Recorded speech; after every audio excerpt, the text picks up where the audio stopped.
রমজানুল মুবারকের বরকতময় এই মাসের অত্যন্ত গুরুত্বপূর্ণ ইবাদত হলো সিয়াম পালন করা। এই সিয়ামের পরিচয় কি?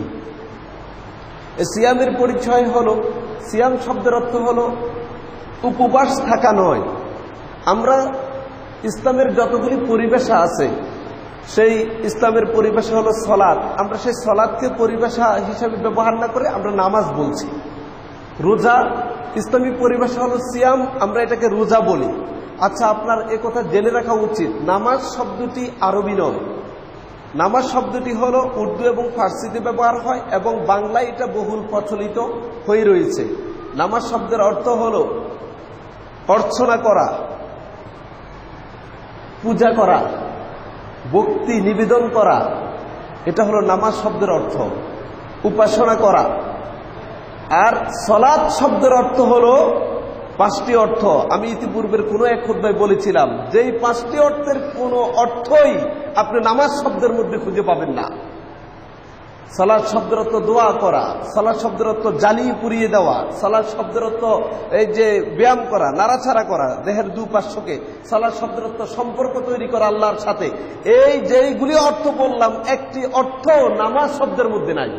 এই জন্য ইসলামী শরিয়ার পরিভাষাগুলি ঠিক আল্লাহর পক্ষ থেকে নবী মুহাম্মদের মাধ্যমে যেভাবে আমাদের কাছে এসেছে, এর ব্যতিক্রম ব্যবহার করতে উৎসাহিত করা হয়েছে এবং এর ব্যতিক্রম বলতে নিষেধ করা হয়েছে। আমি বলছি না বলা হারাম, কিন্তু যদি আমরা ইসলামী শরিয়ার এই পরিভাষাকে ব্যতিক্রম করি অথবা এটাকে বিকৃত করি, তাহলে তার মৌলিক উদ্দেশ্য থেকে আমরা দূরে সরে যাব। অনুরূপভাবে আসুন, সিয়াম শব্দের অর্থ রোজা আমরা করে থাকি। রোজা মানে আপনি অভিধান খুলে দেখেন, রোজা মানে হলো উপবাস থাকা। উপবাস থাকা, এই রোজা পালন করে কোনো মুসলিম করতে পারে না। রোজা পালন করে অমুসলিমরা, অন্য ধর্মের লোকেরা রোজা পালন করে। কিভাবে? হিন্দুরাও বছরে 2.5 দিন যাবত তারা রোজা পালন করে। রোজা মানে উপবাস থাকা। তারা যেই নির্দিষ্ট সময়ে খাবার থেকে নিজেদেরকে পানীয় সেবন করা থেকে বিরত করে না।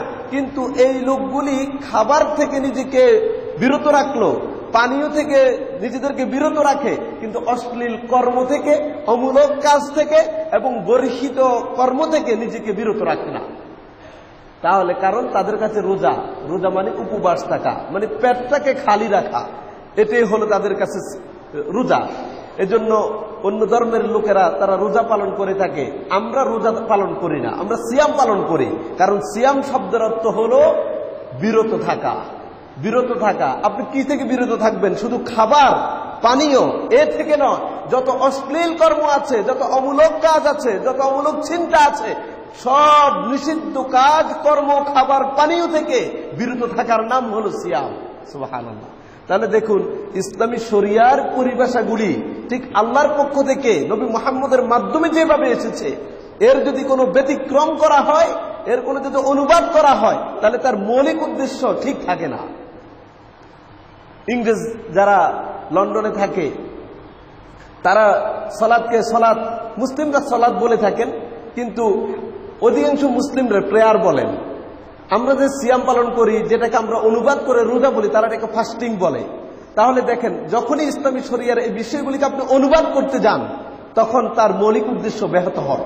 আসুন, ইসলামী শরিয়ার এই পরিভাষাগুলি যে উদ্দেশ্যে আল্লাহ প্রদত্ত আমাদের কাছে এসেছে, আমরা যাতে যথাযথভাবে ব্যবহার করে তার নিগূঢ় তথ্যটাকে উপলব্ধি করতে পারি, সে তৌফিক আল্লাহর কাছে কামনা করছি। আমিন।